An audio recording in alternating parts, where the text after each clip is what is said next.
one way na din yon ng pagbibigay respeto, pagtanaw din ng utang na loob kay Senator Miriam. And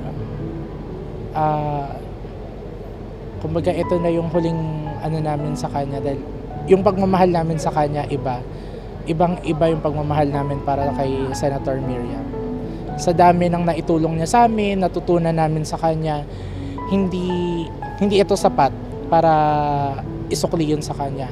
Halos lahat ng vision ko sa buhay, sa kanya ako kinuha. Yung kung kaya mo, kung kaya ng iba, ba't hindi mo kaya? Tapos kung wag bibitiw. Never surrender. Yun talaga yung gustong-gusto ko sa kanya eh. Kung alam mo yung tama, ipaglaban mo talaga. Yun yung gusto ko kay Senator Miriam. Would you believe that Senator Miriam is the president really we never had? Hindi lang greatest president that we never had. Masakit, sabi nila, bakit sobrang attached ka?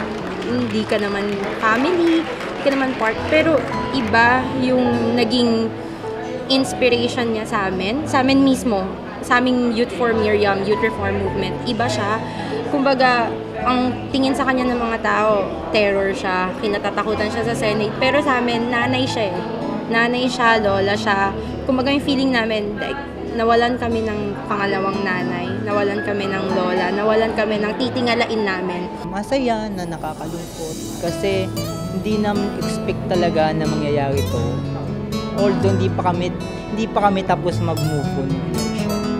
Kasi masakit na masakit. No words can express my feelings right now.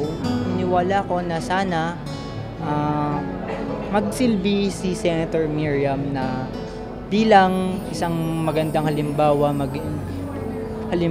na maging mabuting ehemplo sa kabataan, na maging tapat at gawin natin ang lahat sa kapag binigyan tayo ng pagkakataon.